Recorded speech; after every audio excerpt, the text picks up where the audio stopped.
Continuation. Last class we derived the prism formula mu equal to sin a plus d by 2 divided by sin a by 2, where a is called as angle of the prism and d is called as angle of minimum deviation. So next heading we are going to discuss the experiment called a spectrometer. By using the spectrometer, how we are going to measure angle of the prism and how we are going to measure the angle of minimum deviation. And our aim is we are going to calculate the refractive index of the given glass prism. In the mari or equilateral glass prism taruvanga and the glass prism nude refractive index calculate panum.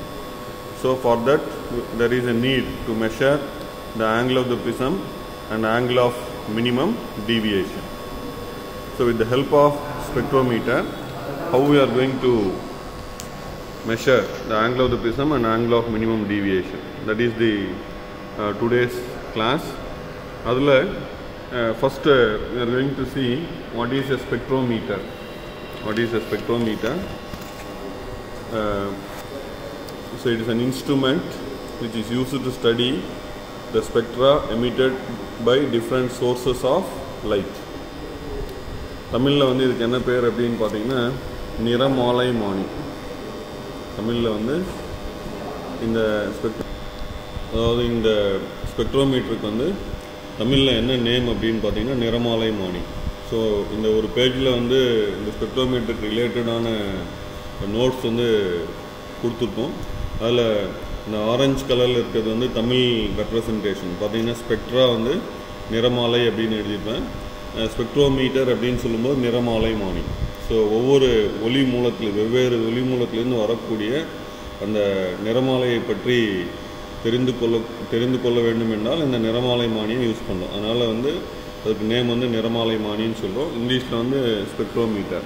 So it is the instrument which is used to study the spectra emitted by different sources of light.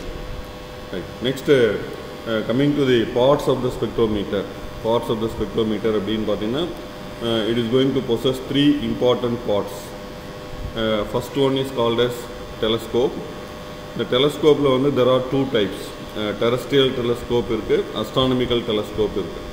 இங்க ஸ்பெக்ட்ரோமீட்டர்ல இருக்கக்கூடிய telescope பார்த்தீங்கன்னா it is an astronomical telescope. நீங்கள் கேட்கலாம் what is the difference between astronomical telescope and terrestrial telescope அப்படின்னு பார்த்தீங்கன்னா terrestrial telescope வந்து அந்த டெலஸ்கோப்பில் நீங்கள் இமேஜை பார்த்தீங்கன்னா ஏதாவது ஒரு பொருளுடைய இமேஜ் பார்த்தீங்கன்னா அந்த இமேஜ் ஆஸ் சச் நமக்கு தெரியும். whereas if you see the image through an astronomical telescope அப்படின்னு பார்த்தீங்கன்னா it will create an inverted image. It will create an inverted image. தலைகீழ தெரியும், அந்த பிம்பம் வந்து தலைகீழ தெரியும். இப்போ அஸ்ட்ரானமிக்கல் ஆப்ஜெக்ட்ஸை நீங்கள் பார்க்கும்போது அது தலைகீழ தெரிஞ்சாலும் there is no problem. Whereas if you want to view the images of the objects on the surface of the earth அப்படின்னு பார்த்தீங்கன்னா there is a need for terrestrial telescope. So நமக்கு வந்து அந்த terrestrial telescope இப்போ இங்கே இல்லை. ஸ்பெக்ட்ரோமீட்டரில் வந்து astronomical telescope, வானியல் தொலைநோக்கி அப்படின்னு சொல்லுவாங்க. தமிழில் வந்து வானியல் தொலைநோக்கி. ஸோ டெலஸ்கோப்னுடைய மீனிங் வந்து தொலைநோக்கின்னு எழுதியிருக்காங்க. தென் அடுத்தது காலிமேட்டர். காலிமேட்டர் அப்படின்னு பார்த்தீங்கன்னா it is going to produce a parallel beam of light. It is going to produce a parallel beam of light. So காலிமேட்டர்னுடைய தமிழ் வேர்டு என்னன்னு பார்த்தீங்கன்னா இணையாக்கி. அதாவது என்ன பண்ண போகுதுன்னா ஒரு இணையான ஒளிக்கற்றையை நமக்கு உருவாக்கி தரப்போகின்றது. அதனால் அதுக்கு என்ன பேர்னா இணையாக்கின்னு சொல்லுவாங்க, இங்கிலீஷில் காலிமேட்டர். நெக்ஸ்ட் வந்து ப்ரிசம் டேபிள். ப்ரிசம் டேபிள் தமிழில் வந்து முப்பட்டக மேசை. முப்பட்டக மேசை அது எதுக்கு யூஸ் பண்ணோம் அப்படின்னு பார்த்தீங்கன்னா ஃபார் மவுண்டிங் தி ப்ரிசம். அது இந்த ப்ரிசத்தை வந்து இந்த ப்ரிசம் டேபிளில் நீங்கள் ஃபிக்ஸ் பண்ணலாம். So this part is called as prism table. So this part is called as prism table. So we can fix the prism on the prism table. For erecting the prism we are using this table. அதனால அதுக்கு என்ன பேருன்னு பார்த்தீங்கன்னா it is going to be called as prism table.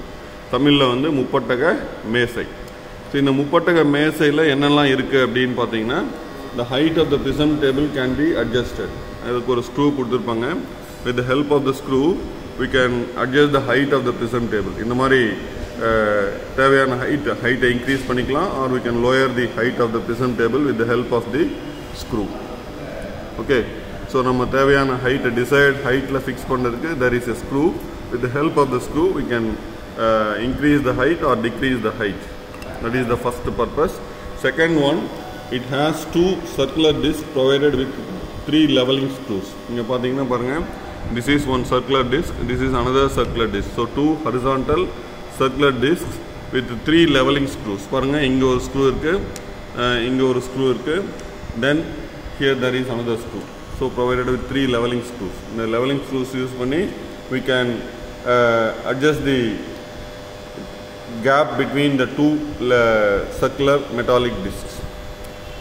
So இது வந்து நம்ம என்ன பண்ண போறோம் அப்படினு பார்த்தீங்கன்னா ஹரிசாண்டலா வைக்கணும். இந்த டேபிளை வந்து ஹரிசாண்டலா வைக்கணும். அதுக்கு வந்து you will be provided with a spirit level. With the help of the spirit level we can make this prism table horizontal. Okay, அது next எழுதிருப்பேன். It has 2 circular discs provided with 3 leveling screws. Then it can be made horizontal with the help of the spirit level.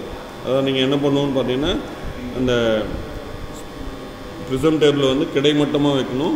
அதுக்கு வந்து ஒரு spirit level தருவாங்க. தமிழில் வந்து அதுக்கு என்ன பேர் அப்படின்னு பார்த்தா ரசமட்டம் அப்படின்னு சொல்லுவாங்க.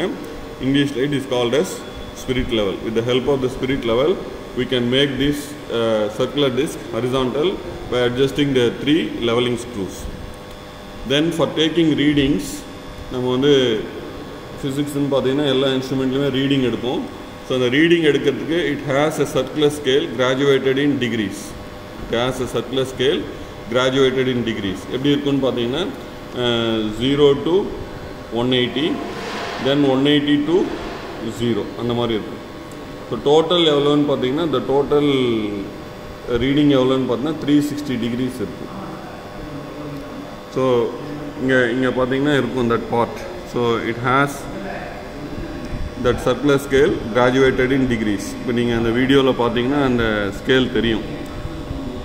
உங்களுக்கு என்ன தெரியுதோ அதை பாருங்கள். 0லேருந்து 10, 20, 30, 40, 50, 60, 70, 80, 90 அது மாதிரி 180 வரையும் இருக்கும். தென் 180லேருந்து திருப்பி டிசெண்டிங்கில் இருக்கும் 180 to 0. ஸோ டோட்டல் வந்து 360 டிகிரி. டோட்டல் வந்து 360 degree. So for taking readings we are going to use this circular scale which was graduated in degrees. Okay, then apart from the circular scale it is going to possess 2 vernier scales. இங்கே பாருங்கள், இங்கே ஒரு சின்ன இது கொடுத்துருப்பாங்க. this is going to be taken as one vernier. அந்த வெர்னியரில் எவ்வளோ இருக்குன்னு பார்த்தீங்கன்னா 30 டிவிஷன்ஸ் இருக்கும். வெர்னியரில் வந்து 30 டிவிஷன்ஸ் இருக்கும்.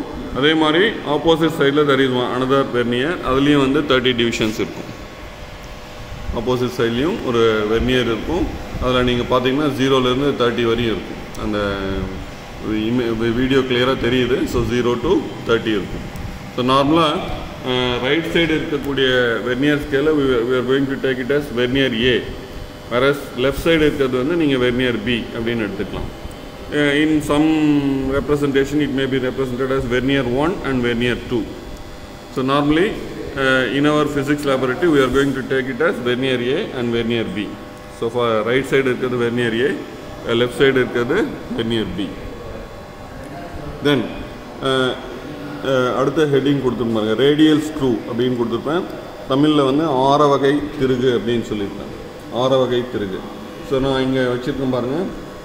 So this part is called as radial screw. அதாவது இந்த டெலஸ்கோப்பை வந்து நீங்கள் ஒரே இடத்துல ஃபிக்ஸ்டாக வச்சுக்கணும், பர்மனெண்ட்டாக ஃபிக்ஸ்டாக வச்சுக்கணுன்னா இந்த ஃபுல் டைட் பண்ணிட்டீங்கன்னு நினச்சிங்கன்னா தென் we are not able to move that telescope. So if you want to fix the telescope in a particular position, this radial screw is going to be used. So once this radial screw is fully tightened, then the telescope is not going to be moved. Then coming to this part, this is called as tangential screw.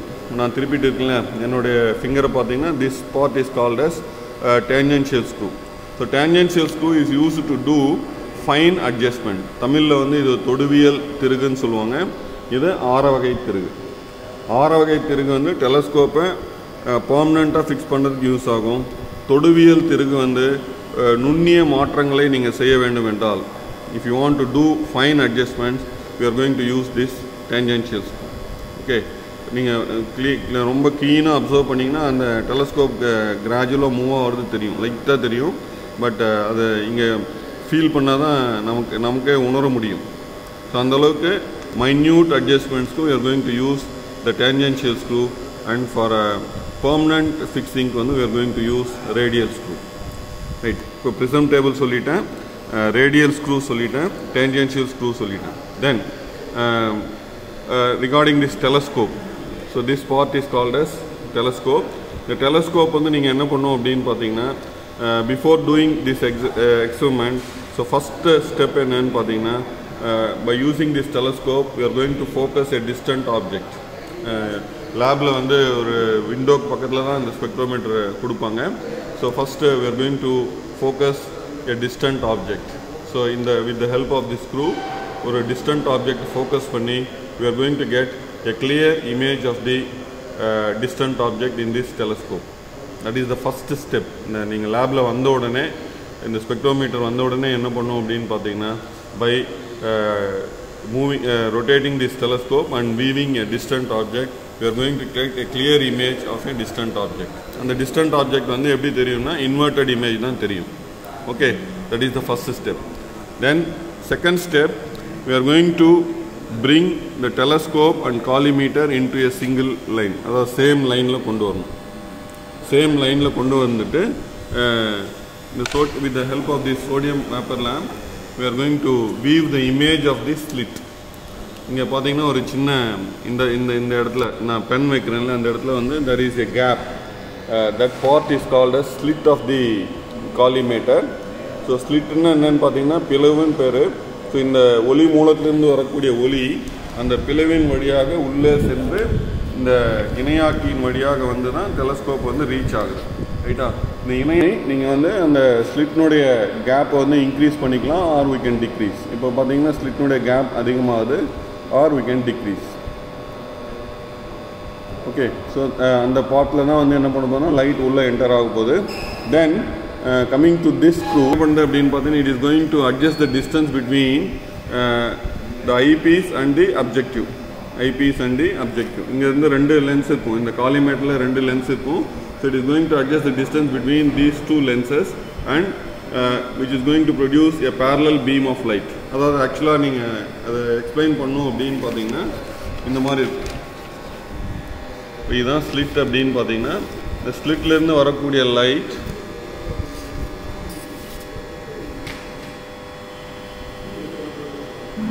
அதில் ஒரு convex lens இருக்கும். Now the slit is exactly at the principal focus of this convex lens. நீங்கள் இந்த distant adjust பண்ணும்போது அந்த மாதிரி create பண்ணும்.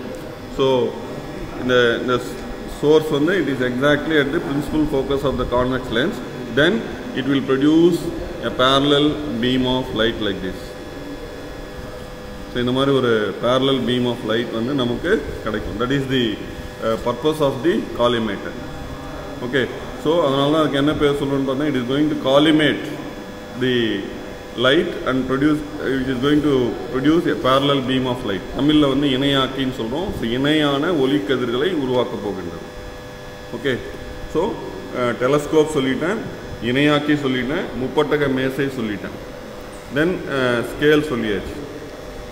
Circular scale graduated in degrees with 2 verniers அப்படின்னு சொல்லிட்டோம். தென் two important screws. One is called as radial screw, and another one is called as tangential screw. Radial screw to fix the telescope in a desired position, a tangential screw to do fine adjustment. So this is about spectrometer. So one question explain the parts of the spectrometer அப்படினு கேட்கலாம், or what are the 3 important parts of the spectrometer அப்படினு சொல்லி 1 மார்க்ல கேட்கலாம். So அந்த மாதிரி கேட்கும்போது the 3 important parts of the spectrometer are telescope and collimator and prism table. Then the question இப்படியும் கேட்கலாம், explain the initial adjustment which is going to be done on the spectrometer அப்படின்னு சொல்லும்போது adjustment of the telescope, adjustment of the collimator and adjustment of the prism table. So இந்த notes உங்களுக்கு பிரீஃபாக ஓரளவுக்கு கிளியராக புரிகிற மாதிரி நான் கொடுத்துருக்கேன். If you want in depth அப்படின்னு சொன்னால் உங்களுக்கு வந்து நம்ம ஒரு ஃபிசிக்ஸ் புக் கொடுத்துருக்கோம், அதுலேயும் நீங்கள் ரெஃபர் பண்ணிக்கலாம். ஸோ ஃபர்தராக வேறு ஏதாவது இன்ஃபர்மேஷன் வேணும்னா you can go through the book which was given to you. Okay, next I am going to explain how we are going to take the reading, how we are going to take the reading. That means how we are going to measure the angle of the prism, how we are going to measure the angle of the prism, and how we are going to measure the angle of minimum deviation, angle of minimum deviation.